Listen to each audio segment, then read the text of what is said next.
Black Sabbath resorted to dirty tricks when they had to share the headline spot on a major US tour, says Blue Oyster Cult drummer Albert Bouchard. He also revealed a stupid feud with Ronnie James Dio. Bouchard opened up about the famous Black and Blue 1980 tour, where his band Blue Oyster Cult and Sabbath alternated who would open each show, and who would headline depending on their relative popularity at each venue.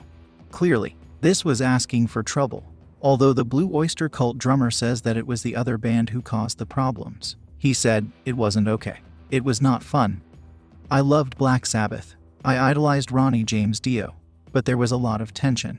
At the time, Sabbath were finding their feet after Ozzy Osbourne's exit in 1979. The band had a new frontman, Ronnie James Dio, a new sound and a brand new album to promote, Heaven and Hell. Blue Oyster Cult, meanwhile, had released their 2 million selling album, Some Enchanted Evening, in 1978, and had devoted fan bases in many cities, including their home turf of Long Island. Their manager Samuel "Sandy" Pearlman had started to manage Sabbath in 1979 and was instrumental in setting up the co-headlining tour. Unfortunately, he could not prevent the rising tensions. Bouchard, whose brother Joe was the band's bassist, told Full and Bloom, "One day, for instance, we played Nassau Coliseum on Long Island. Now, as big as Black Sabbath were on Long Island. Blue Oyster Cult at that time was a bigger band on Long Island. It was justified. But when we played in the New York City Madison Square Garden, they were the headliners. Now, what was happening every time was that when we were the headliners, they would come on late and play long. Every time. And we would have to cut our set.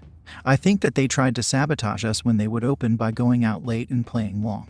Bouchard said it became such a problem that he even suggested to Pearlman that Blue Oyster Cult would simply step back and open every show to try and make Sabbath a little more friendly. However, he also admitted there were other problems between the bands as the tour progressed. Apparently, one of Blue Oyster Cult's crew made a comment about 5 feet 4 inches Dio's height that he took offense to. Bouchard added, "Ronnie James Dio is the same size as me. We're all short, so I don't know why he would be offended, or even why the roadie would say something. It seemed a little stupid, so we had to fire the roadie, although they actually just took the roadie off that tour so he was out of Dio's sight." But then Bouchard also managed to antagonize Tony Iommi. Bouchard said, "I got into some hassle with Tony Iommi too.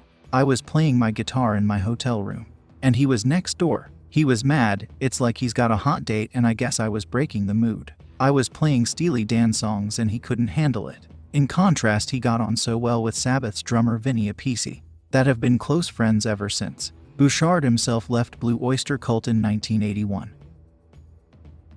Thank you for tuning in, and please hit that like button, it's appreciated.